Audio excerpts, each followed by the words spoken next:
Shalom kakak-kakak, teman-teman semuanya. Selamat datang kembali di Ibadah Jumat PO Setia. Senang banget nih rasanya bisa kembali berkumpul dan juga bersekutu bareng teman-teman sekalian untuk beribadah bareng di PG kali ini. Nah, sebelum kita mulai ibadah kita pada hari ini, aku mau bacain sedikit beberapa peraturan yang bisa menjadi perhatian untuk kita semua dalam mengikuti ibadah kita pada sore hari ini. Mungkin boleh next slide.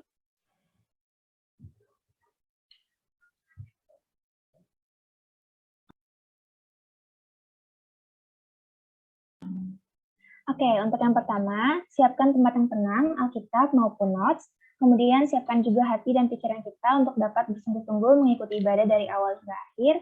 Kemudian jangan lupa untuk mute mikrofon teman-teman ketika ibadah akan dimulai, dan aku juga mengajak teman-teman semuanya untuk on kamera yuk biar kita bisa lihat kondisi masing-masing, kondisi satu sama lain, maaf.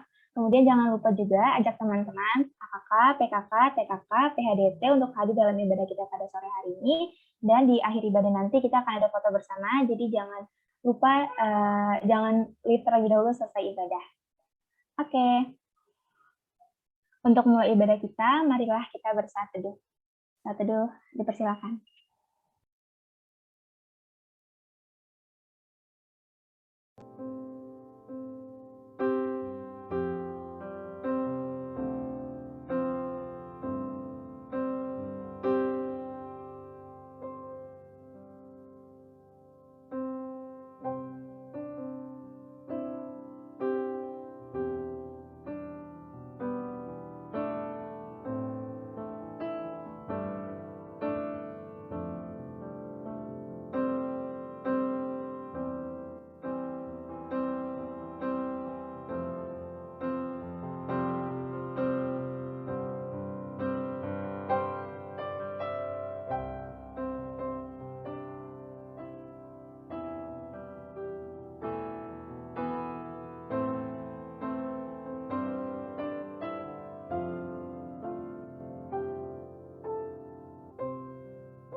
Marilah kita bersatu dalam doa.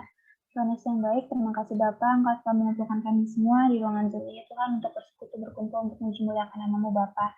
Tuhan berkati Tuhan hati dan pikiran kami, Tuhan, agar kami siap untuk mengikuti ibadah hari ini dari awal hingga akhir. Berkati perangkat yang kami gunakan, berkati sinyal yang kami pakai, Tuhan, berkati lingkungan kami, Tuhan, agar semua kondisinya mendukung ibadah kami pada hari ini, Tuhan. Terima kasih Tuhan segalanya, maafkan dosa kesalahan kami Tuhan, agar kami layak untuk datang ke hadirat-Mu Tuhan pada sore hari ini. Terima kasih Bapak yang baik, dan nama Tuhan Yesus kami berdoa dan mengucap syukur. Amin. Oke, aku mau nyapa sekali lagi nih kakak-kakak dan teman-teman semuanya. Halo, apa kabarnya? Boleh tahu dong, aku mau tahu kabar dari kakak-kakak dan teman-teman semuanya. Mungkin bisa kali ya kasih reaction yang menggambarkan kabar kakak-kakak teman-teman hari ini. Bisa nih kasih emojinya menggambarkan kabar. Aku mau dong kasih emoji,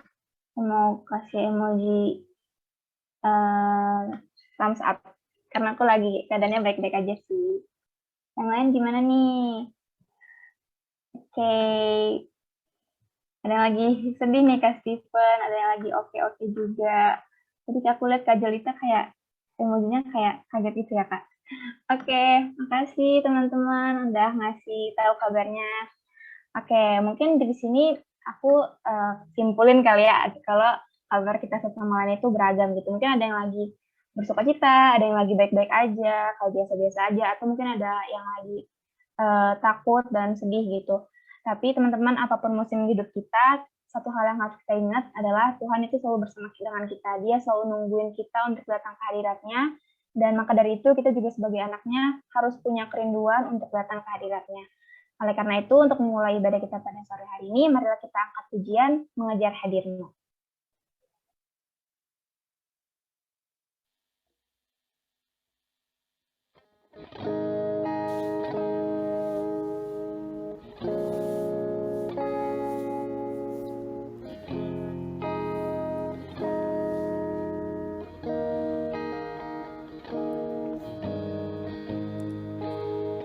Dekat padamu itu rinduku,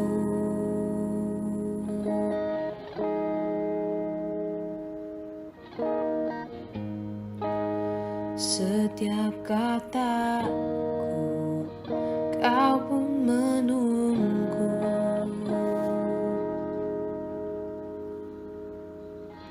Tak kusangka ku temukan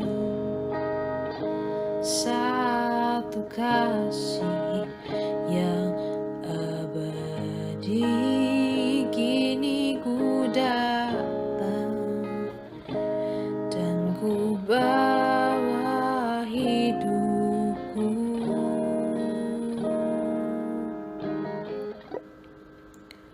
Memandang wajahmu, mengikuti kebaikanmu, mengejar hadirmu dalam hidupku. Membawa sembahku, menyatakan kebesaranmu, mengejar hadirmu dalam hidupku.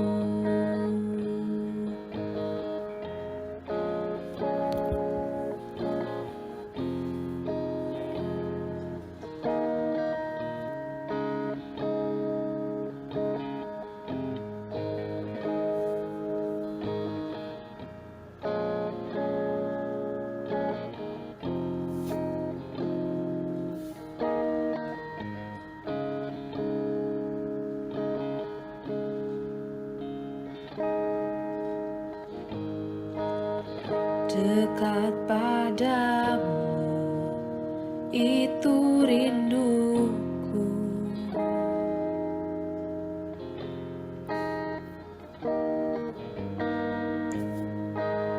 Setiap kataku, kau pun menunggu.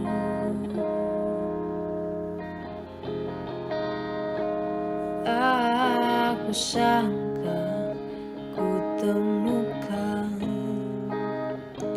satu kasih yang abadi.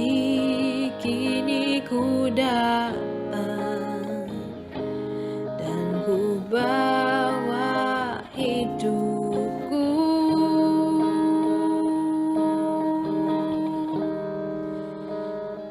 Memandang wajahmu, mengikuti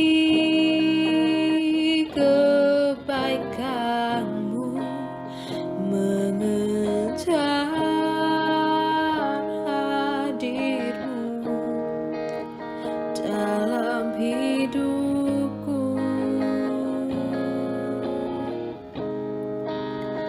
Membawa sembahku, menyatakan kebesaranmu, mengejar hadirmu dalam hidupku.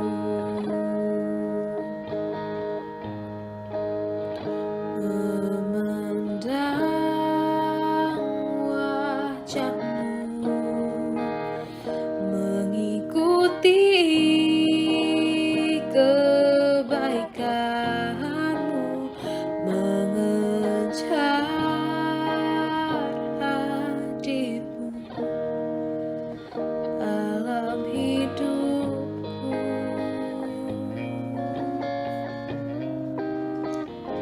Membawa sembahku,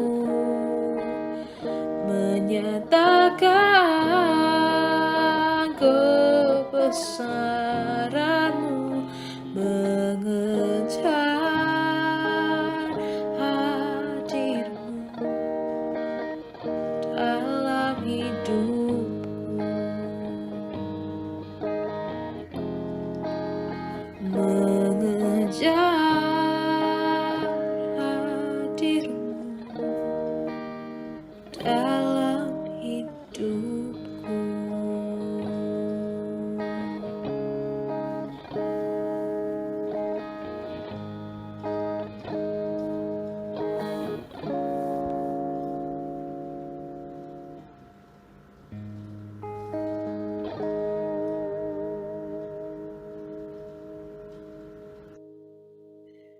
Dipersilakan dengan kasih Bang Abi untuk menyampaikan firman.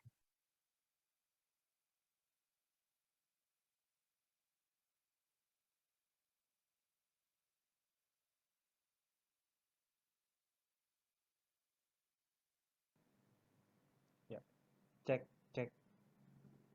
Suara saya jelas kedengeran? Jelas Bang. Ya. Ya, mohon maaf ini tadi sempat keputus, sinyalnya lagi kurang stabil. Nanti minta tolong Jeremia atau pengurus yang share screen untuk slide PPT saya. Kita akan merenungkan firman Tuhan. Nanti kalau sinyal saya kurang stabil, teman-teman terganggu, kasih tahu aja. Mungkin saya perlu off cam kali ya, nanti kalau memang ternyata ada kendala. Mari kita berdoa. Bapak Surgawi, terima kasih kalau pada sore hari ini Engkau kembali kumpulkan kami di tengah-tengah berbagai pilihan kegiatan yang kami bisa ambil. Kami saat ini akan mendengarkan firman-Mu. Mohon ya Tuhan, Engkau berkenan untuk menyatakan isi hati-Mu melalui khotbah hamba-Mu ini.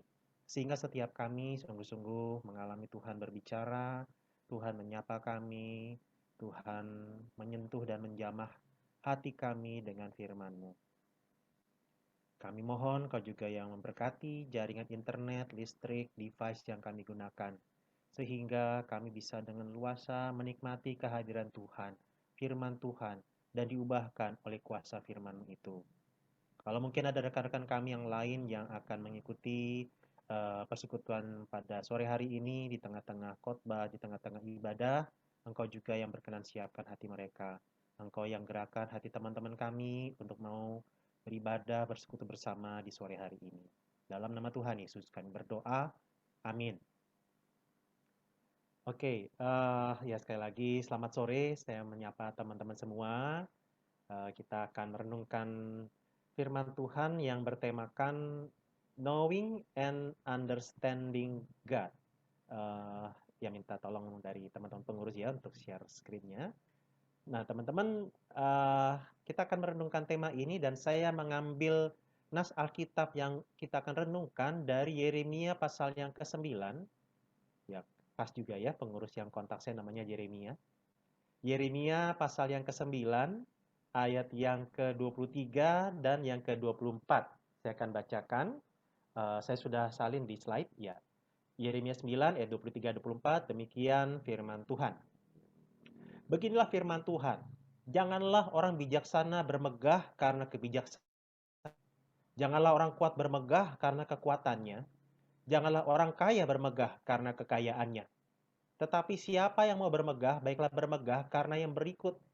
Bahwa ia memahami dan mengenal aku. Bahwa akulah Tuhan yang menunjukkan kasih setia, keadilan, dan kebenaran di bumi. Sungguh, semuanya itu kusukai. Demikianlah firman Tuhan. Ya, teman-teman sekalian, setiap kita pasti ingin sukses. Setiap kita ingin berhasil. Dan teman-teman, untuk diketahui bahwa apa sih yang menjadi key of success? Nah, key of success itu adalah kunci kesuksesan. Ya, silakan. Itu ada yang bilang seperti itu ya. Seorang yang nggak jelas nih namanya siapa ya. Tapi si Imam Rohidi ini punya tips ya buat teman-teman ya. Key of success adalah kunci keberhasilan. Siapa sih yang nggak pengen sukses? Teman-teman waktu pas kuliah pengen kuliahnya sukses. Waktu teman-teman nanti bekerja pengen juga sukses. Waktu teman-teman berumah tangga pengen juga sukses. Nah, jadi setiap kita pengen sukses. Nah, di dalam ayat Alkitab yang barusan kita baca, disinggung tentang 3 ukuran kesuksesan dunia. Maksudnya, ini loh, kalau orang punya ini, kalau orang dapat ini, mereka akan disebut sebagai orang yang sukses, orang yang berhasil, orang yang akan sangat dihargai. Nah, 3 ukuran kesuksesan dunia adalah kebijaksanaan, kekuatan, kekayaan. Nah, jadi kalau orang bisa menjadi orang yang bijak, atau mungkin kalau bijak bisa jadi seperti orang yang sudah tua ya, tapi mungkin lebih kepada cerdas, pintar. Siapa sih yang nggak pengen? Siapa sih yang nggak dipuji-puji? Dan bukankah, nah ini teman-teman ya, secara psikologis, orang itu bisa merasa lebih berharga ketika dibilang, wah kamu hebat ya, kamu pinter ya. Dan biasanya itu dalam hal akademik, khususnya dalam hal bidang studi matematika. Kalau ada yang pintar di situ, pasti dikagumi, pasti dihormati, pasti dipuji-puji. Nah, itu yang pertama. Nah, yang kedua adalah kekuatan. Siapa sih yang nggak pengen punya kekuatan, entah kekuatan fisik ataupun kuasa untuk mengatur orang lain, mengatur segala sesuatu. Nah, kalau orang punya kuasa, kuasa itu biasanya diperoleh atau bisa dikerjakan ketika orang punya posisi dibandingkan dengan teman-teman sebagai dosen. Mana yang lebih berkuasa? Harusnya sih dosen ya. Nah, atau misalnya teman-teman sebagai siswa dengan guru, mana yang lebih berkuasa? Harusnya sih guru. Tetapi banyak kali untuk di zaman sekarang, anak-anak atau siswa-siswa yang lebih berkuasa. Guru ngomelin, tahu-tahu orang tuanya dipanggil. Maksudnya si anak ini panggil orang tuanya marahin si gurunya. Nah, tapi intinya kalau orang punya kuasa, kekuatan, itu akan sangat menyenangkan. Bisa atur orang, bisa tekan orang, bisa tindas orang, bisa memperlakukan orang sedemikian sehingga kita mendapatkan keuntungan. Demikian juga kekayaan. Siapa sih yang nggak pengen kaya? Dengan kekayaan kita bisa punya ini dan itu, bisa atur ini dan itu, bisa dapatkan ini dan itu. Kalau kita jadi orang kaya, misalnya dengan penampilan kita, dengan atribut-atribut atau aksesoris kita yang bermerek, meskipun ya semua barang ya bermerek.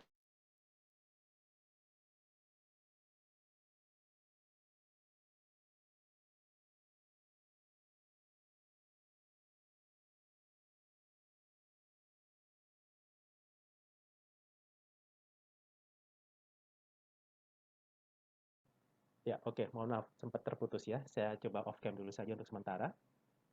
Ya, kekayaan. Nah, ini kenapa orang-orang saat ini begitu mudah tergoda dengan yang namanya flexing.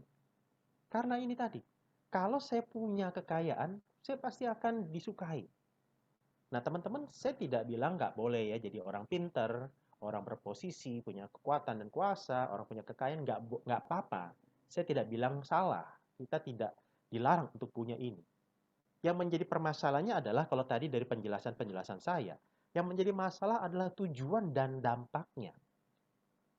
Waktu teman-teman ingin kaya, ingin pinter, ingin punya kekuatan atau kuasa, tujuannya untuk apa? Biasanya adalah untuk diri sendiri. Menyenangkan diri, memuaskan diri, dan tidak jarang, nah ini dampaknya. Ketika teman-teman punya 3 hal ini, dampaknya apa? Apakah teman-teman orang yang sombong? Apakah teman-teman jadi kemudian manipulatif, abusive, opresif, ya, menekan dan menindas orang lain, meremehkan dan merendahkan orang lain? Nah, jadi teman-teman, permasalahannya adalah dari tujuan dan dampaknya. Tidak jarang demi orang jadi pinter, jelek-jelekin yang lain, demi orang punya kuasa. Nah, teman-teman nanti kalau udah kerja ya, wah itu tuh lebih parah lagi. Ya, bahkan di dalam pelayanan Kristiani, di dalam kalangan gereja pun begitu. Ada hamba Tuhan yang bisa sampai menyebarkan kabar-kabar yang buruk tentang hamba Tuhan yang lainnya di dalam gereja yang sama, supaya si orang inilah yang kemudian sangat dihormati dan kemudian menjadi pemimpin, sedangkan hamba Tuhan yang dijelek-jelekin itu nanti akhirnya dikucilkan dan akhirnya dia keluar karena tidak nyaman kondisi di dalam pelayanannya. Jadi teman-teman, inilah yang terjadi. Demi punya kuasa, demi punya kekuatan, menyingkirkan orang lain. Nah, jadi teman-teman, inilah permasalahannya. 3 ukuran kesuksesan dunia yang sangat dihormati ini ternyata bisa menjadi satu hal yang buruk ketika tujuannya jahat, ketika dampaknya buruk. Nah, kalau begitu teman-teman, kita masuk kepada bagian yang diminta di dalam nas kita hari ini. Apa sih yang Allah sukai di dalam Yeremia 9 ayat 23 dan 24 tadi? Apa yang Allah sukai? Nah, di dalam ayat yang ke-24 dikatakan, yang Allah sukai ialah bahwa bahwa seseorang itu memahami dan mengenal Allah. Memahami dan mengenal Allah. Di ayat 24 bahkan diminta siapa yang mau bermegah, baiklah bermegah karena yang berikut. Bahwa ia memahami dan mengenal aku. Jadi Allah mengendorse, Allah mengencourage, Allah mendorong untuk kamu pengen bermegah. Ayo, ini bermegah dalam hal ini nih. Dan kalau kamu bermegah dalam hal ini, saya nggak ngelarang. Tuhan bilang begitu. Aku seneng. Nah, bermegah dalam hal apa? Memahami dan mengenal Allah. Nah, teman-teman bisa bicara tentang memahami dan mengenal Allah, atau tema kita hari ini yaitu knowing and understanding God. Nah, teman-teman kadang-kadang seringkali jadi sorotannya adalah tentang memahami dan mengenal. Mana yang lebih baik? Mana yang lebih baik? Memahami, mengenal, atau mengetahui? Nah, biasanya dibilang, ya mengetahui itu jelek, mengetahui tentang Allah itu tidak bagus. Yang bagus adalah mengenal Allah. Ibaratnya seringkali yang menjadi ilustrasinya adalah tentang Joko Widodo misalnya. Saya mengetahui Joko Widodo beda dengan saya mengenal Joko Widodo. Nah, kalau mengetahui kan berarti itu bicara tentang hal yang sifatnya informatif. Satu arah saja, saya saja, tanpa ada pengalaman, relasi, interaksi. Nah, karena itu jangan mengetahui tentang Allah. Yang benar adalah mengenal Allah. Nah, teman-teman, kita mesti hati-hati dengan kata-kata seperti ini. Kita nggak boleh, kita jangan mempertentangkan antara mengetahui dan mengenal. Knowing and understanding itu nggak perlu dipertentangkan. Ambil contoh begini, ini contoh doang ya, contoh aja. Misalnya nih, saya dengan Jeremy, ya berhubung yang saya kenal cuma Jeremy ya. Saya dengan Jeremy misalnya tetanggaan nih, tetanggaan ya. Nah, terus biasalah nih Jeremy kalau ini anggap aja nggak pandemi ya, anggap aja nggak lagi pandemi. Kemudian nah di rumah saya itu biasanya anak saya suka main keluar ke pinggir, ke depan pagar, ke pekarangan. Nah kemudian seringkali ya Jeremy kalau mau ke kampus itu lewat rumah saya dulu. Nah terus dia lewat rumah saya, anak saya dikasih permen, terus dirangkul, dipeluk, terus baru kemudian oke, dadah, Bang Jeremy kuliah dulu ya. Nah, kalau teman-teman dalam posisi sebagai anak saya misalnya, teman-teman akan bilang, Bang Jeremy baik ya. Nah, itu kan artinya pengenalan yang kenal sama Bang Jeremy. Nah, tapi kemudian misalnya ternyata di sini ada yang namanya Maranatha Feby ya. Oke, saya ambil contoh aja Feby. Nah, Feby ini nggak kenal sama Jeremy. Nah, tapi karena tetanggaan sama kami, kemudian Feby penasaran, ini Jeremy orang yang seperti apa? Akhirnya Feby coba lihat-lihat di sosmed, lihat-lihat di Facebook, cari kata kuncinya Jeremy. Oh, yang ada yang namanya Jeremy banyak. Marganya, marga Siahaan ya? Oke, Jeremy Siahaan. Tapi ternyata Jeremy Siahaan ada banyak lagi. Akhirnya pasang cari asal kampus. Visip via. Wah, ternyata, ini nih orangnya sama nih. Ditelusurilah isinya, FB-nya, dilihat-lihat postingan-postingannya. Terus karena FB kan sekarang nyambung dengan IG ya, dilihat-lihat IG-nya juga. Story-nya kayak apa? Wah, kok setiap kali Jeremy taruh foto, taruhnya foto-foto cowok yang badannya berotot. Badannya berotot, telanjang dada, terus yang bicep-tricepnya nonjol, yang six pack. Nah, Baby mulai curiga nih. Dan dia selalu mengamati setiap kali anak saya misalnya nih, anak saya cowok ya. Misalnya anak saya ini cowok nih, dia main di depan karangan, terus Jeremy lewat. Tiap hari itu ketemu, dipeluk, dicium, dirangkul, dikasih permen. Nah, anak saya kan bilang, Bang Jeremy baik. Nah, kalau Feby yang lihat aktivitas itu dan kemudian membandingkan dengan informasi yang dia dapat, kesimpulannya Feby apa? Kira-kira apa nih? Kesimpulannya kalau dari aku berarti Jeremy orangnya ya suka nge-gym gitu-gitu aja sih Bang. Nggak berani ngasih kesimpulan yang lebih jauh ya. Oke. Nah, saya nggak tahu buat teman-teman yang lain ya. Jadi, wah nih Bang Jeremy sama anak cowok dipeluk-peluk, dirangkul-rangkul. Terus kalau posting gambar, foto cowok-cowok yang badannya berotot, yang kekar-kekar. Nah, ini kan jadinya buat orang tertentu bingung. Ini kalau teman-teman ngelihat Bang Jeremy peluk-peluk anak saya, kalian akan bersikap seperti apa? Gimana teman-teman? Apa respon kalian ketika misalnya kamu dalam posisi punya data-data tadi, informasi-informasi tadi? Mungkin kalau aku dari perspektif yang berbeda dari jawaban aku tadi kali ya Bang. Mungkin ini perspektif yang lebih Ah, jauh. Nah, kalau aku udah punya informasi kayak gitu, terus aku sebagai Bang Abi, aku akan ngelarang anak aku buat main sama Jeremy sih, gitu. Nah, oke. Nah, artinya teman-teman, buat anak saya tadi, dia kan bilang, Bang Jeremy baik. Setiap kali ketemu, interaksi. Nah, tapi buat Feby yang cari data tentang Jeremy, Feby bingung nih, ini berbahaya nih orang nih. Nggak bisa nih kayak gini nih. Nah, kalau nanti anak saya dan Feby datengin saya, kalau sekarang kalian dalam posisi saya, yang mana yang akan lebih teman-teman terima? Sharing cerita dari anak saya atau sharing dan cerita dari Feby tentang Jeremy? Yang mana yang akan kalian terima kalau kalian dalam posisi saya? Yang mana?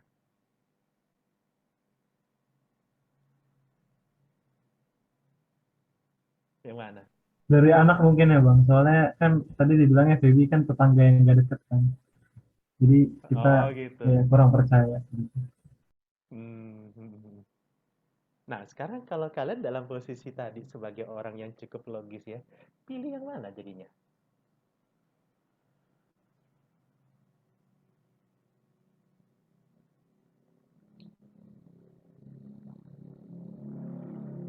Nah, jadi teman-teman ya nanti bisa diolah lagi ya diskusi ini.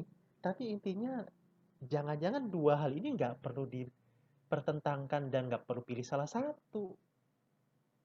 Jangan-jangan ini menjadi dua sumber informasi yang perlu dimiliki oleh saya. Sehingga saya akan menindaklanjuti ini apakah memang Jeremy orang yang memang sayang sama anak saya atau ternyata ada udang di balik batu atau ternyata medsosnya Jeremy dihack orang dan Feby ya udah ngeliat akun itu, telusuri itu atau ternyata memang benar. Nah, jadi teman-teman maksudnya ini ilustrasi saja bahwa bicara tentang mengenal Allah itu meliputi tentang pengetahuan juga. Mengetahui tentang Allah itu juga bagian dari kita mengenal Allah. Sehingga nggak perlu kita pertentangkan. Jangan dipertentangkan. Kenapa? Lanjut slide-nya.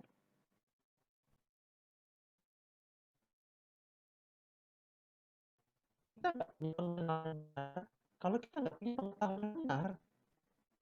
Kita dengan benar kalau kita nggak punya pengetahuan yang benar tentang Allah. Jangan-jangan selama ini yang kita sembah bukan Allah. Yang kita sembah mungkin proyeksi diri kita sendiri.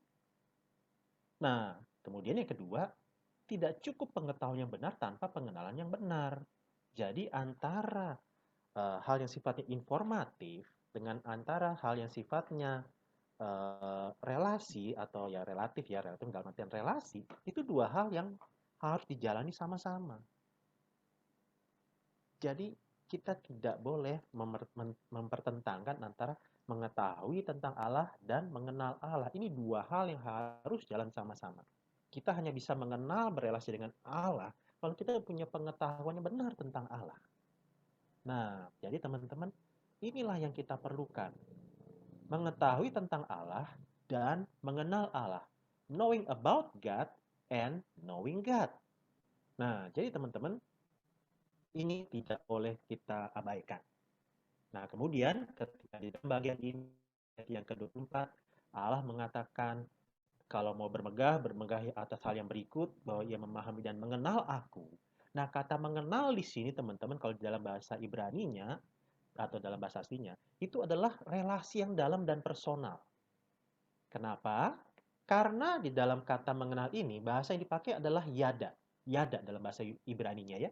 Nah, kata yada ini bisa diterjemahkan sebagai mengenal, tapi di dalam Kejadian pasal 4 ayat 1, kata yang sama di dalam bahasa Ibrani itu diterjemahkan untuk kata bersetubuh di dalam Kejadian 4 ayat 1.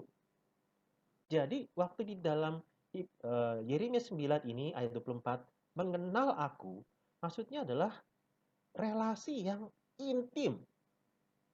Persetubuhan kan sebuah relasi yang intim, relasi yang akrab, yang erat, yang begitu dekat sekali. Nah, itu yang Allah inginkan. Relasi yang akrab, yang dalam, yang personal dengan Dia. Ini yang Allah inginkan. Ini yang Allah sukai. Ini yang Allah endorse. Ini yang Allah encourage untuk kita lakukan. Nah, semakin kita berelasi, maka kita akan semakin menyerupai pribadi yang kita berelasi dengan Dia. Nah, teman-teman, ini ada satu anggapan lah gini ya. Misalnya nih, anggap aja Jeremy dengan ada yang pakai J juga, Jelita ya. Anggap aja Jeremy dengan Jelita nih pacaran nih ya. Nih anggap aja pacaran. Semoga pacar benernya nggak marah ya. Ini contoh doang. Nah, jadi ya karena namanya saya lihat ini. Nah, misalnya Jeremy dan Jelita pacaran. Nah, terus anggap aja nih lagi nggak pandemi ya. Kita ada ya di FIB kan ada kantin namanya Kansas. Saya nggak tahu sekarang masih Kansas apa bukan namanya ya. Ini zaman saya dulu waktu pas masih kuliah di UI namanya masih Kansas. Sekarang udah nggak tahu deh namanya masih itu apa enggak. Nah, misalnya nih Jeremy sama Julita lagi pacaran, jadi makan di satu meja di Kansas ya. Nah, terus teman-temannya lewat nih, ada siapa nih? Zerlin, ada Mariska. Pas lagi Jeremy dan Julita lagi makan, terus mereka berdua lewat nih, Mariska sama Zerlin nih. Terus pas lewat, ngeliatin Jeremy sama Julita, mereka bilang, kalian kok mirip ya? Pasti jodoh nih. Nah, teman-teman pernah nggak denger kata-kata kayak gitu tuh? Pernah kan? Setuju nggak? Kalau mirip pasti jodoh. Setuju nggak? Setuju Bang, setuju. Setuju ya. Berarti kita harus cari yang mirip ya. Gitu nggak? Nah, sekarang yang bingung gini. Misalnya nih cowok berewokan. Mau cari cewek yang berewokan juga atau gimana? Teman-teman, masalahnya begini loh.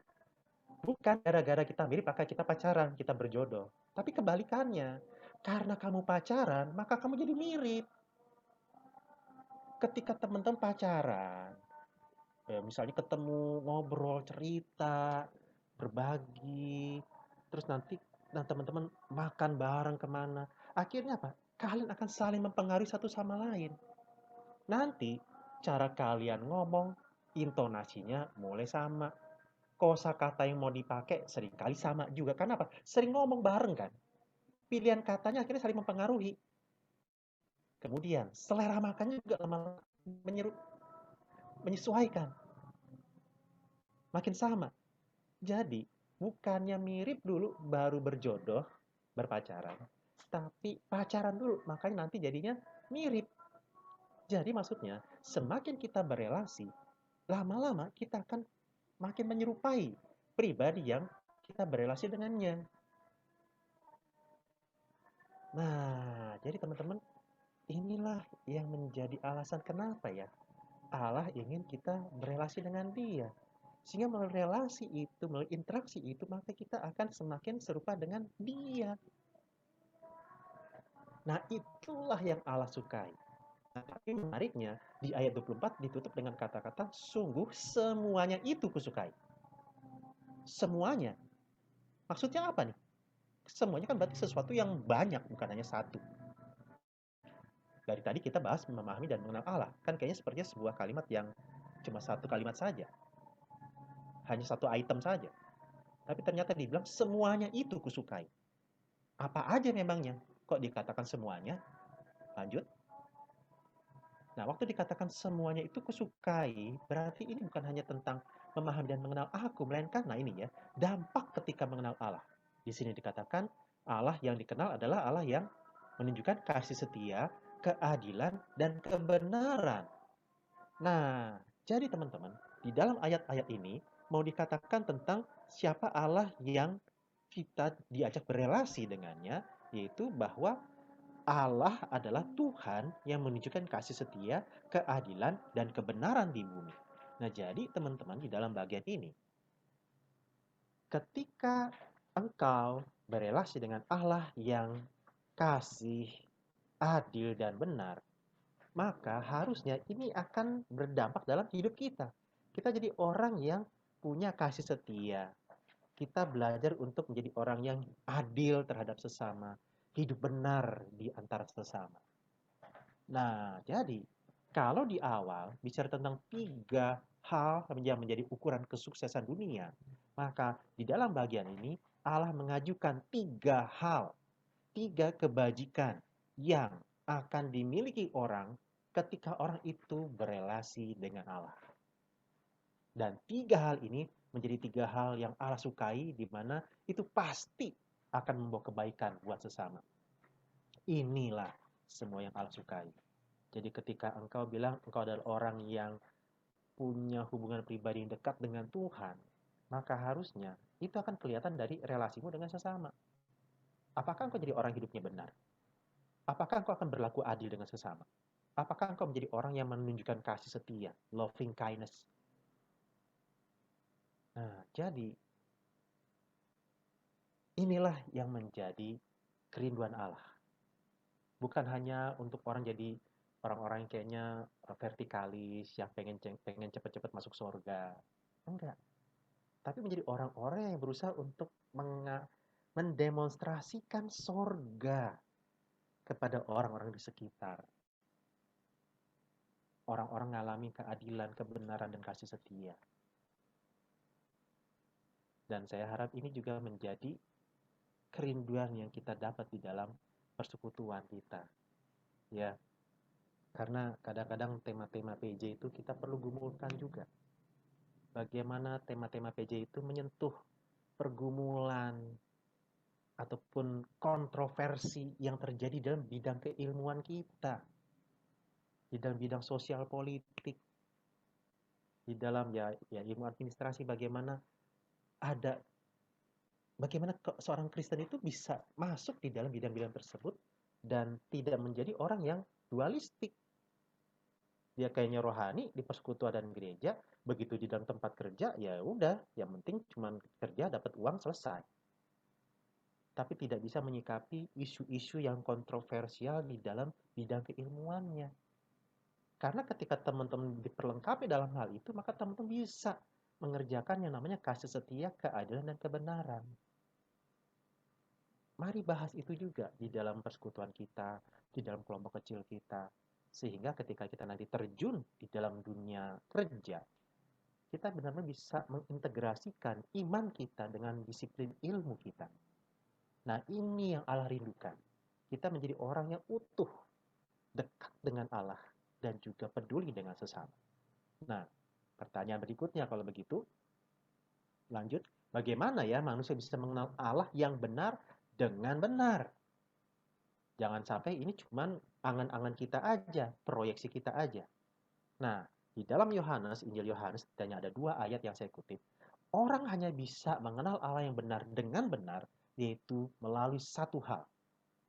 Di dalam Yohanes 1 ayat 18 dikatakan, tidak seorang pun yang pernah melihat Allah. Tetapi anak tunggal Allah yang ada di pangkuan Bapa, dialah yang menyatakannya.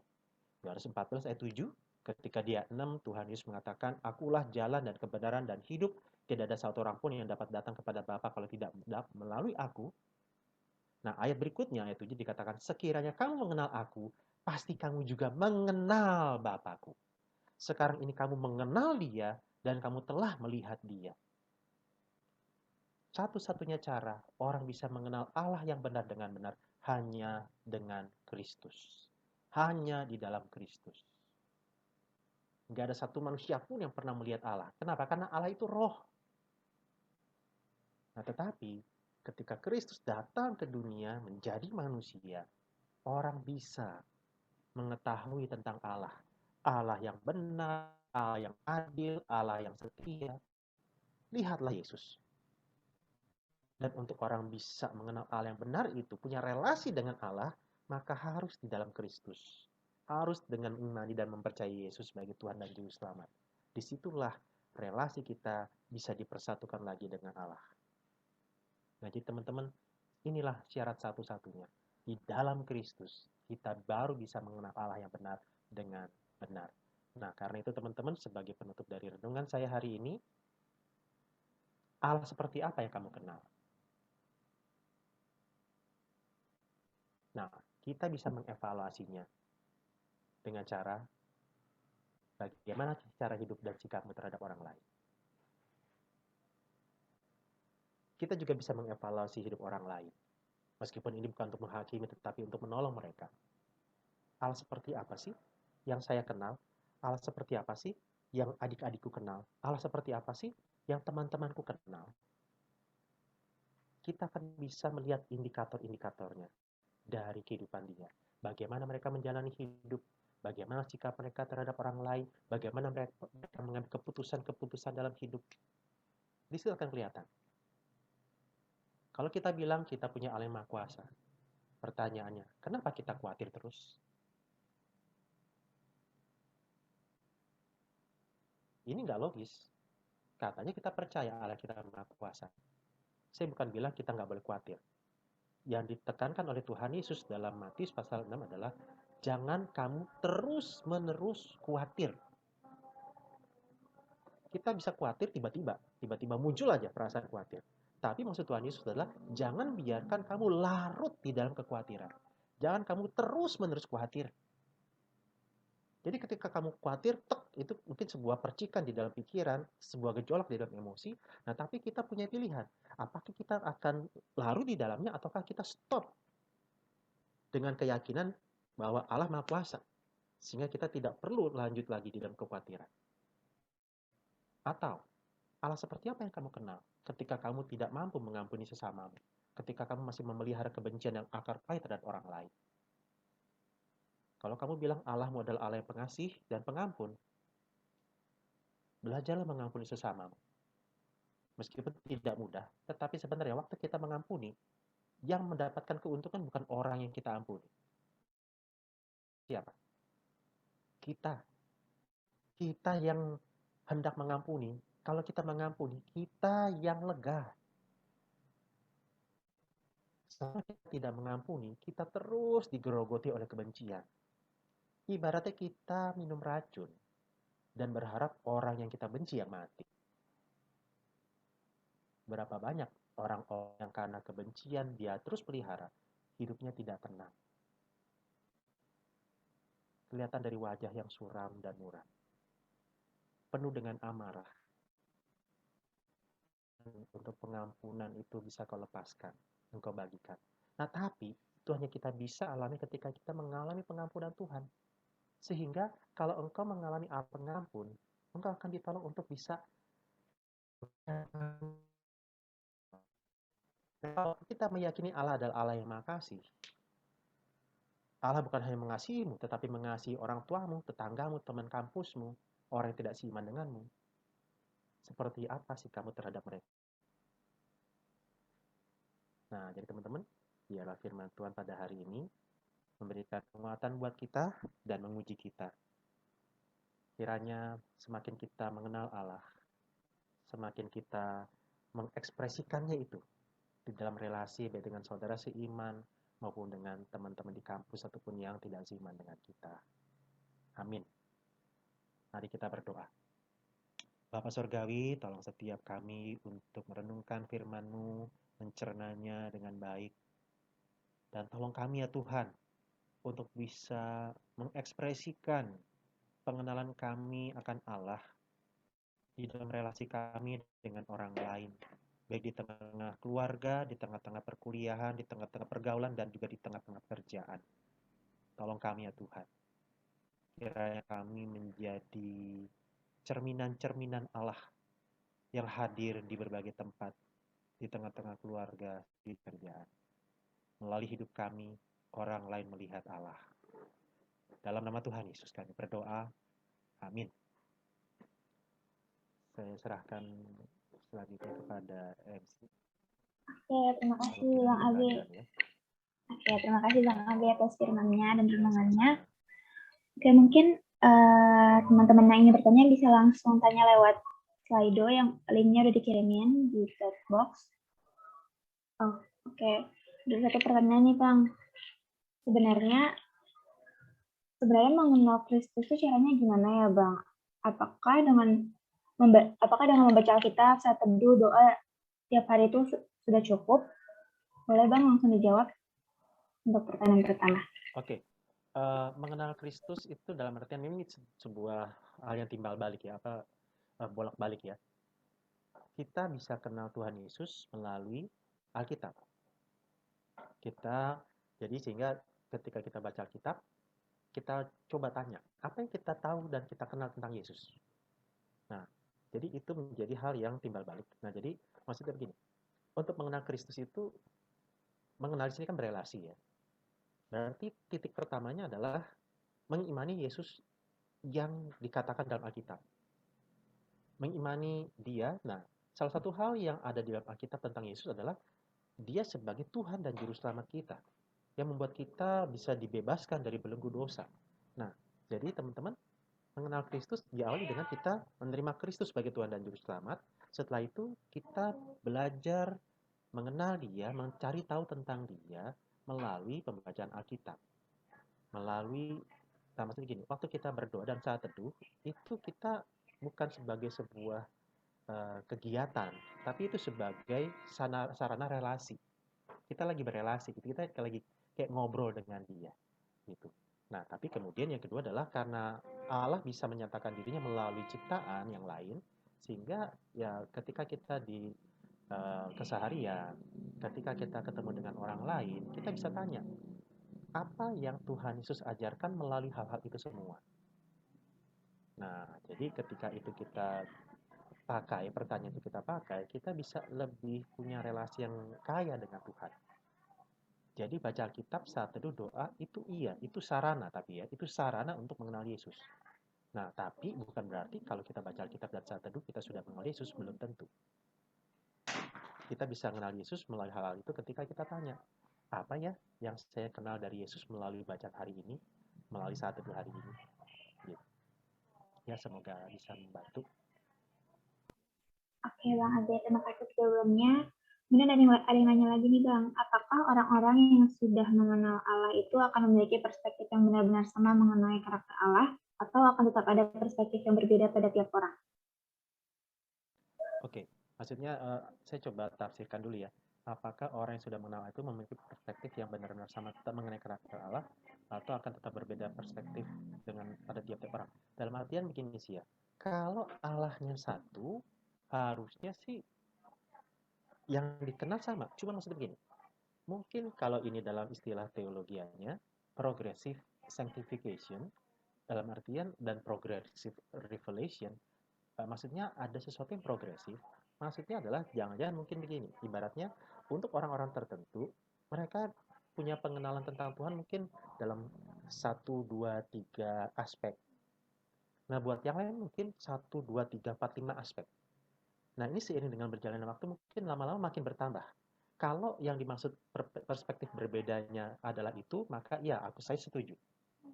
Jadi misalnya ya Feby berrelasi dengan Allah, ikut ibadah dan seterusnya. Terus pengenalannya akan Allah mungkin 1, 2, 3, 4. Nah, terus kemudian misalnya Mariska berrelasi dengan Allah, mengenal Allah dan seterusnya, punya perspektif 1, 2, 3, 4, 5, 6, 7. Nah, berbeda dalam artian progresif, saya setuju. Tapi kalau berbeda dalam artian bertentangan, saya nggak setuju. Itu kontradiktif jadinya. Gitu ya. Dalam artian maksudnya gini. Ibaratnya ini ya, handphone ini yang teman-teman lihat adalah kamera besar dengan lampu. Nah, tapi buat saya enggak. Saya bilang handphone itu adalah sebuah layar besar dengan satu kamera kecil. Apakah ini bertentangan? Tidak. Kenapa? Karena kita lagi lihat dua sisi yang berbeda. Teman-teman lihat sisi belakang, saya lihat sisi depan. Nah, berbeda dalam hal yang seperti ini saya setuju. Tapi kalau berbeda dalam artian bilang itu nggak ada layarnya, kameranya gede, ada lampu, saya bilang nggak ada layarnya dan kameranya kecil. Nah, itu berarti jangan yang saya lihat salah, yang saya lihat beda. bukan objek yang sama gitu ya. Jadi harusnya perspektif berbeda, artinya progresifnya mungkin berbeda tapi nggak mungkin bertentangan gitu. Semoga bisa menolong ya. Oke Bang, terima Lanjut. kasih Bang untuk pertanyaan selanjutnya Bang.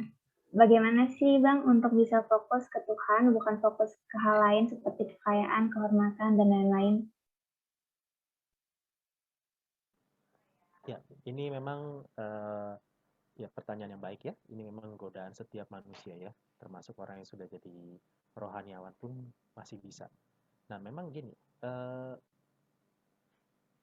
kekayaan itu kebutuhan ya. Dihormati itu juga kebutuhan. Kita dihormati, dihargai itu juga kebutuhan. Nah, tapi memang maksudnya begini. Sampai sejauh mana itu menjadi hal yang membuat kita puas dan bahagia. Maksudnya gini, apakah itu sedemikian besarnya sampai kita kalau nggak dapet kita jadi orang yang uring-uringan, kita jadi marah-marah, kita orang yang putus asa ataupun depresi. Nah, kalau itu yang terjadi berarti kita menjadikan kekayaan dan kehormatan itu sebagai Tuhan kita.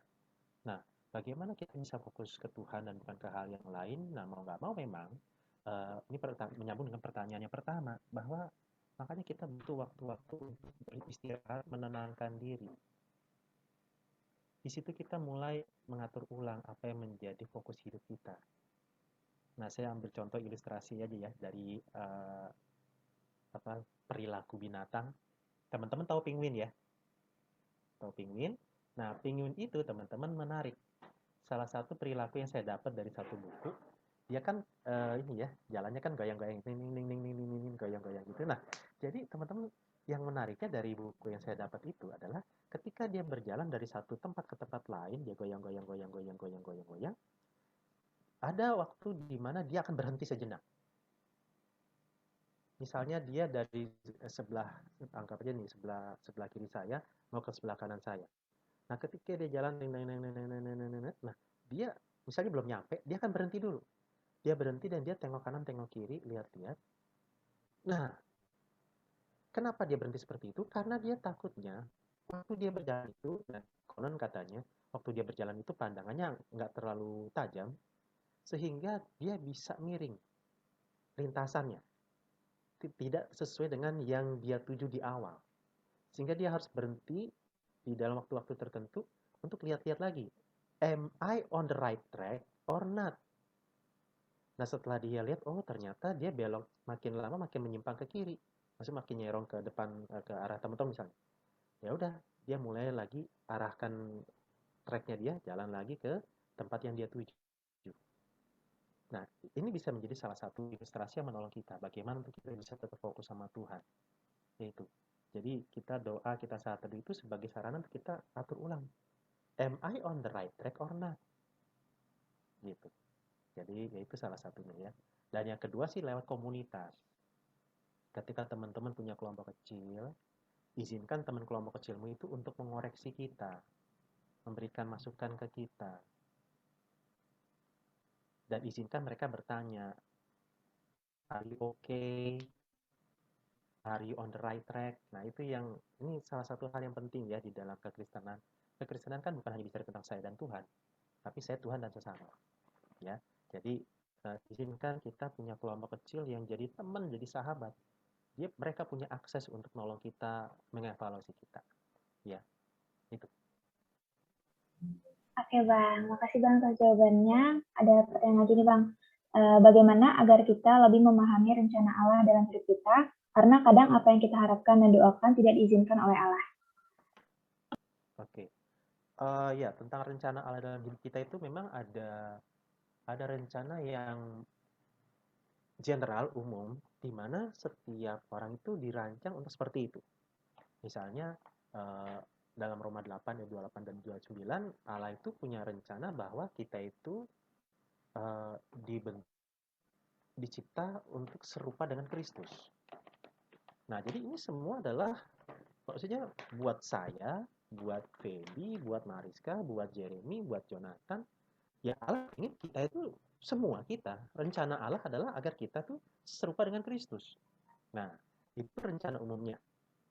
Nah, tapi memang ada rencana-rencana yang sifatnya spesifik. Misalnya kayak saya jadi hamba Tuhan penuh waktu. Apakah Feby akan jadi hamba Tuhan penuh waktu juga? Belum tentu. Apakah Mariska akan menjadi hamba Tuhan penuh waktu juga? Belum tentu. Dan seterusnya. Nah, jadi mengenai memahami rencana Allah ini, kita bedakan antara rencana yang sifatnya umum dan sifatnya yang kedua yang spesifik. Nah, spesifik di sini juga sekali Allah berikan itu koridornya. Misalnya tentang pekerjaan itu selama pekerjaan itu tidak berdosa pada dirinya, maka pekerjaan itu sah-sah saja. Selama misalnya Julita nggak jadi bandar narkoba gitu ya, ya nggak apa-apa. Kalau jadi bandar narkoba, mau Julita pakai kalung salib segede bagong gitu ya, tetap aja nanti kita akan salibkan dia di situ. Nah, jadi teman-teman bisa lihat ya, maksudnya misalnya nanti Mariska jadi pegawai bank, bukannya jadi politisi misalnya. Ini saya suka sebut tadi, saya nggak tahu jurusannya apa, tapi maksudnya ya nggak apa-apa juga gitu. Jadi selama itu memang dalam koridor, asalkan pekerjaan itu tidak berdosa pada dirinya, maka ya sah-sah saja. Tapi ini contoh aja ya. Di mana saya lebih maksimal? Nah, bicara tentang saya bisa lebih maksimal, itu bicara tentang potensi-potensi apa yang Tuhan sudah berikan sama saya. Ibaratnya komputer akan diisikan program yang sesuai dengan tempat dia dipakai. Kalau hanya untuk di bagian administrasi, perlulah sampai diisikan program SPSS, Adobe Photoshop. Nah, tapi kalau komputer ini untuk desain grafis, maka minimal harus ada Adobe Photoshop atau Canva segala macam yang berkaitan dengan di mana komputer itu mau dipakai. Nah, jadi teman-teman, mengenal Allah dan mengenal diri ini dua hal yang saling berkaitan ya. Semakin kita mengenal Allah, kita akan semakin mengenal diri. Sehingga kita mulai bertanya, Tuhan, potensi apa yang Tuhan berikan? Pasti nggak kebetulan. Nah, jadi itu ya, bagaimana memahami rencana Allah, teman-teman lihat di situ. Nah, yang kita harapkan dan doakan tidak diizinkan oleh Allah, ya mungkin karena itu bukan rencana Allah yang spesifik untuk kita. Gitu. Ya, semoga ini bisa sedikit menjawab ya, karena ini bisa jadi satu tema sendiri juga nanti. Oke Bang, terima kasih. Kemudian ada pertanyaan terakhir nih Bang, berkaitan juga mungkin dengan jawaban Bang Abi tadi. Bagaimana agar kita lebih yakin dengan rencana Allah terhadap hidup kita? Ya, dua hal ya. Yang pertama, kita harus meyakini bahwa rencana Allah itu rencana yang baik buat kita. Rencana yang terbaik buat kita. Dan hal yang kedua adalah kita yakin dengan kebaikan Allahnya itu. Seyakin apa kita? Lihat aja salib Kristus. Kurang baik apa lagi Allah di situ. Nah, jadi kalau kita melihat Allah yang sedemikian baik, putra tunggalnya di kayu salib untuk kita, maka rencana Allah pasti baik buat kita. Nah, jadi itu yang pertama ya, bahwa kita meyakini Allah punya rencana yang baik dan Kristus yang tersalib menjadi jaminannya bahwa rencana Allah pasti baik. Nah, tinggal yaitu tadi. Melalui ya kita bisa satu kali ragu lagi. Nah, cuma kita harus bedakan antara ragu untuk meyakini dengan ragu untuk menolak. Maksudnya, ada orang-orang yang memang butuh diyakinkan berkali-kali untuk bisa beriman kepada Allah, setia kepada Allah. Pemazmur banyak hal itu menceritakannya, bagaimana dia itu pengen percaya sama Tuhan, tapi kenyataan yang dia hadapi kayaknya susah untuk membuat dia percaya kepada Tuhan. Misalnya, Mazmur 73, ada seorang bernama Asaf, dia pengen taat sama Tuhan. Nah, cuman waktu dalam kenyataannya dia taat sama Tuhan, hidupnya makin sengsara.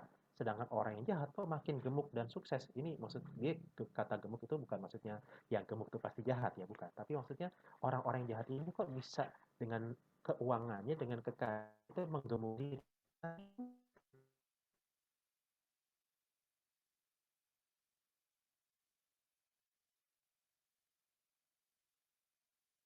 Nah, Jadi dia mau percaya Allah, dia butuh diyakinkan. Dia meragukan Allah karena dia sebenarnya percaya. Di awal Maaf Bang, agak putus-putus. dia bahwa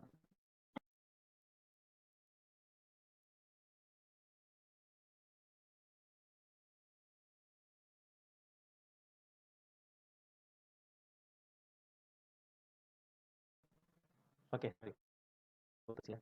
Ya, jadi lain halnya dengan orang ateis, mereka itu tidak mau percaya Allah, mereka akan mencari bukti-bukti untuk mendukung keyakinan mereka. Meskipun orang ateis itu ada macam-macam ya, antara karena secara filosofis atau secara emosi karena kepanikan atau ya secara praktis emang nggak mau aja jadi orang yang punya Allah gitu. Jadi ya, seperti bisa menjawab, dan ini memang tentang how to ya, tahap 1, tahap 2, tahap 3, tapi ini bicara tentang relasi ya, dinamis. Kayak kita pacaran, kita bersahabat, ya dinamis. Enjoy aja berjalan bersama dengan dia, ngobrolin apa aja, cerita apa aja dengan dia. Oke, ya teman-teman, semoga semakin menggugah kita, menyemangati kita ya untuk makin pengen kenal Tuhan. Oke, terima kasih Bang Abi atas jawabannya atas seluruh pertanyaan kita tadi. Mungkin itu adalah pertanyaan terakhir dari teman-teman. Oke, semoga jawaban Bang Abi tadi bisa mendorong kita semua ya untuk lebih mengenal, lebih percaya, dan juga untuk lebih yakin datang kepada Tuhan. Oke, selanjutnya mungkin bisa aku serahkan kepada pewarta.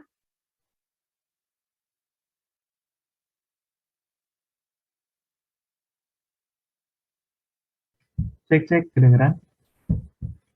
Kedengaran, Jer? Oke. Aku mau baca warta nih, boleh dilanjut ke slide berikutnya. Untuk pelayan kita hari ini, pembawa firman ada Bang Abraham Tonapa. Terima kasih ya Bang atas firmannya dan tadi telah menjawab pertanyaan-pertanyaan dari teman-teman.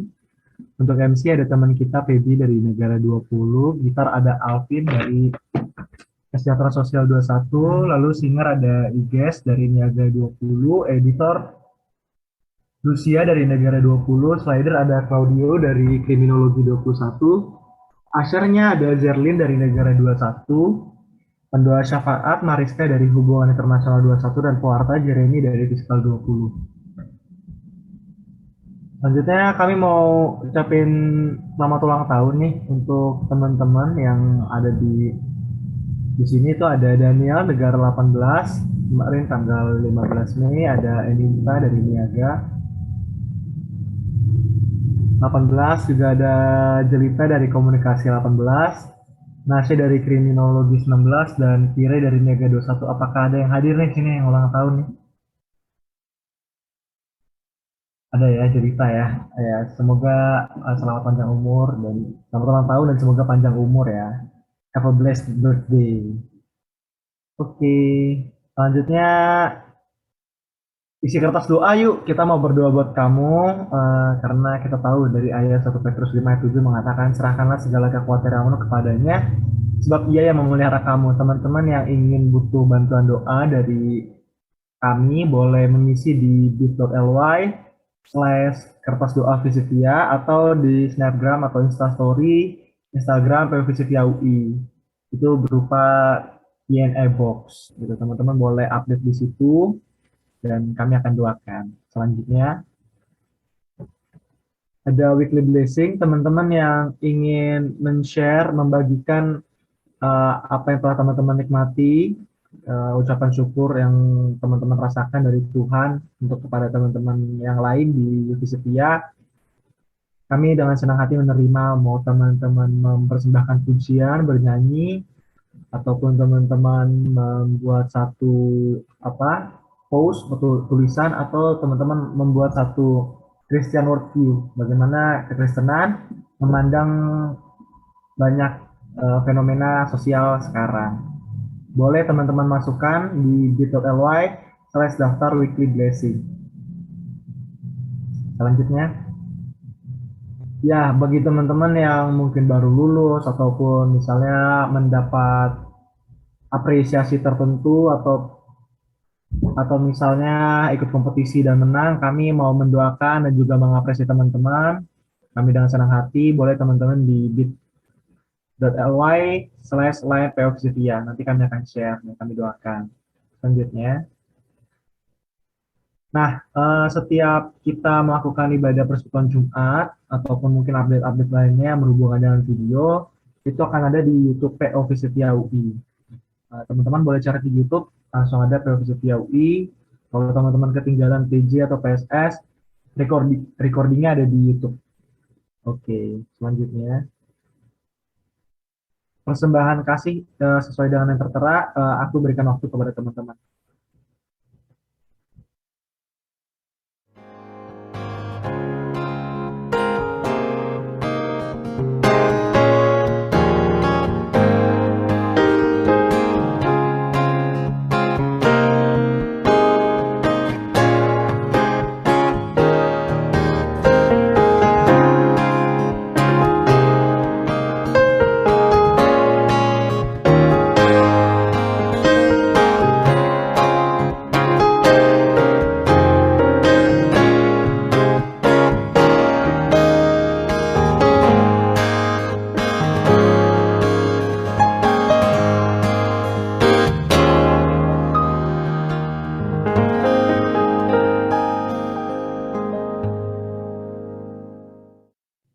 Selanjutnya. Kita punya undangan dari Paskah Rohani Kristen Trilogi. Mereka mengadakan ibadah Paskah dengan tema Diverse Letter dari Yohanes 11 ayat 25 sampai 26. Bagi teman-teman yang mau ikut ibadahnya, boleh nanti hubungi pengurus atau screenshot ini ya, atau mengakses formulirnya di bit.ly/f besar formulir pendaftaran P besar dan pasca P besar. Pembicara ada Rulovin Handayani. Selanjutnya doa syafaat. Aku serahkan kepada Mariska untuk memimpin kita semuanya. Oke, teman-teman semua, aku mau kita siapin hati kita. Terus, oke, teman-teman, marilah kita berdoa. Tuhan, selamat malam ya Bapak, selamat sore ya Bapak. Ya Tuhan, kami mau say thank you ya Tuhan untuk hari ini ya Tuhan, untuk semua, untuk firman-Mu ya Tuhan. Ya Tuhan, biarlah firman yang telah Engkau sampaikan lewat Bang Abe-nya Tuhan boleh semakin tertanam ya Tuhan dalam hati kami ya Tuhan. Biarlah kami boleh jadi contoh ya Tuhan, boleh jadi contoh ya Tuhan buat banyak orang ya Tuhan. Ya Tuhan, kami mau berdoa ya Tuhan, yang mungkin belum lama ini ya Tuhan, kami baru habis Lebaran ya Tuhan, dan juga mungkin bangsa kami ini sedang bertujuan untuk ke arah endemi ya Tuhan. Biarlah Engkau yang boleh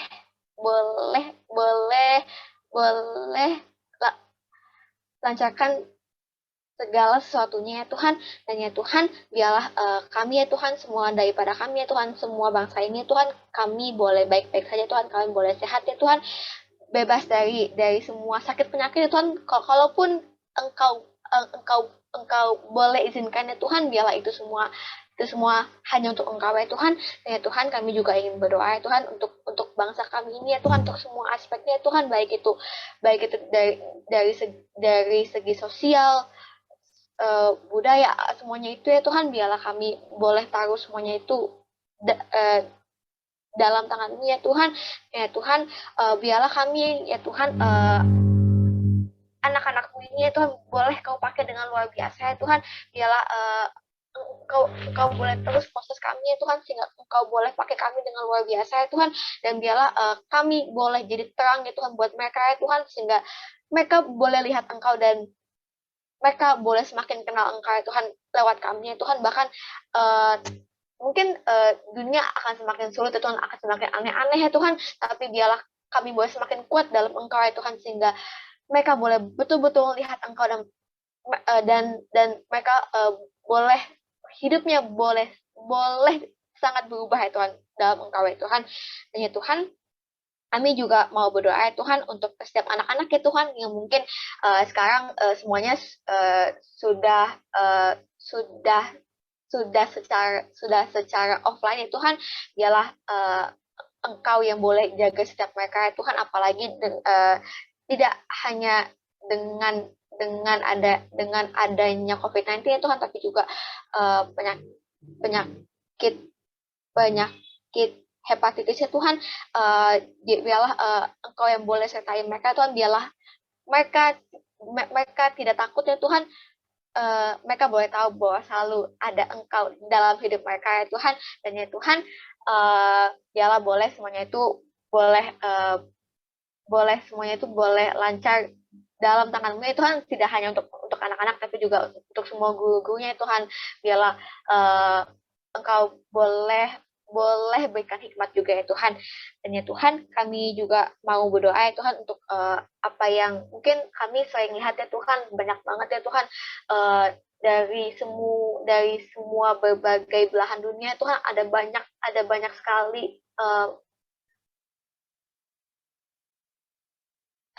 sekali problem ya Tuhan, tapi kami tahu bahwa tidak ada satupun yang terjadi itu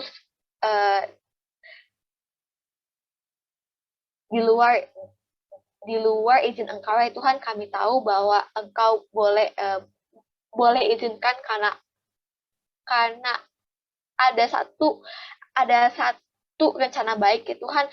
Mungkin kami belum bisa lihat ya Tuhan, tapi kami tahu bahwa Engkau itu adalah Allah yang baik ya Tuhan. Dan ya Tuhan, kami juga mau tutup doa ini ya Tuhan. Biarlah Engkau yang boleh sertai setiap kami ya Tuhan. Biarlah apapun yang akan kami kerjakan setelah ini ya Tuhan, biarlah kami boleh kerjakan bareng sama Engkau ya Tuhan. Dan ya Tuhan, kami juga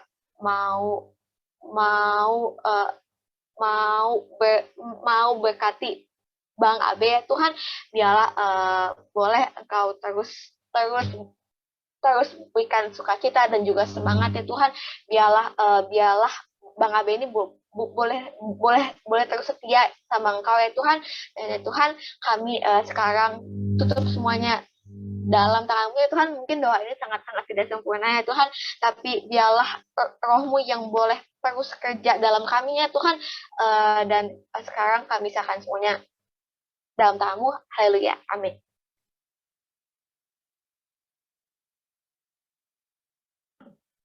Amin. Oke, terima kasih Jeremy atas pembacaan kota jemaatnya, dan juga terima kasih atas Mariska atas doa syafaatnya. Oke, kakak-kakak dan teman-teman sekalian, firman-Nya pada siang hari ini sungguh luar biasa, menguatkan serta membantu kita untuk terus ingat bahwa kita harus mengenal sosok Tuhan agar iman kita bertumbuh setiap harinya. Kiranya dengan firman ini kita semakin rindu untuk mengenalnya lebih dalam. Dan untuk merespon firman Tuhan kita pada hari ini, marilah kita angkat pujian, ajarku berdiam.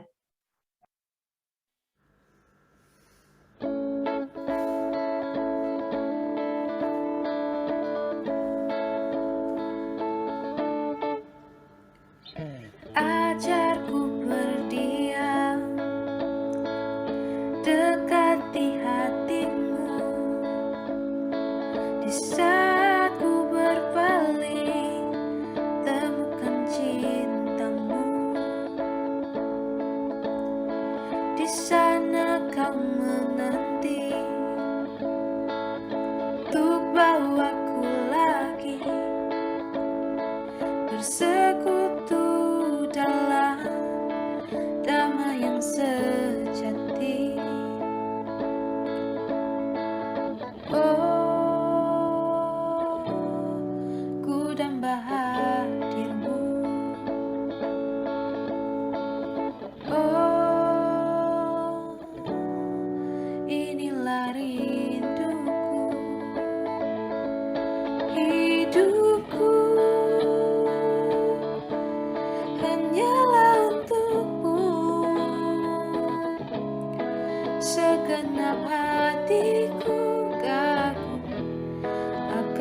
kebaikan-Mu. Nafasku menceritakan kasih-Mu. Ajarku berdiam dekat di hati-Mu.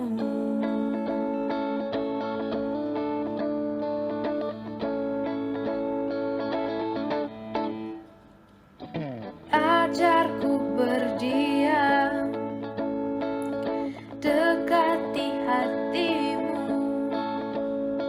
Di saat ku berpaling, temukan cinta-Mu. Di sana Kau menanti untuk bawaku lagi bersekutu dalam damai yang sejati. Oh, ku damba hadir-Mu. Oh, inilah rinduku, hidupku hanyalah untuk-Mu. Segenap hatiku kagum akan kebaikan-Mu. Nafasku menceritakan kasih-Mu. Ajarku berdiam dekat di hati-Mu. Hidupku hanyalah untuk-Mu. Segenap hatiku kagum akan kebaikan-Mu. Nafasku menceritakan kasih-Mu. Ajarku berdiam di hati-Mu. Ajarku berdiam dekat di hati-Mu. Ajarku berdiam dekat di hati-Mu.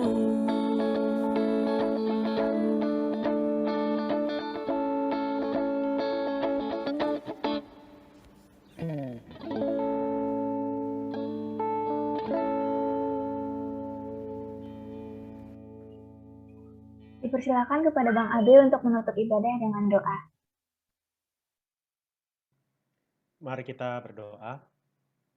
Ya Tuhan, biarlah pujian tadi menjadi doa kami, agar kami mau terus dengar-dengaran terhadap Tuhan yang dekat dan tidak pernah jauh dari kami. Dan kiranya kami terus menyadari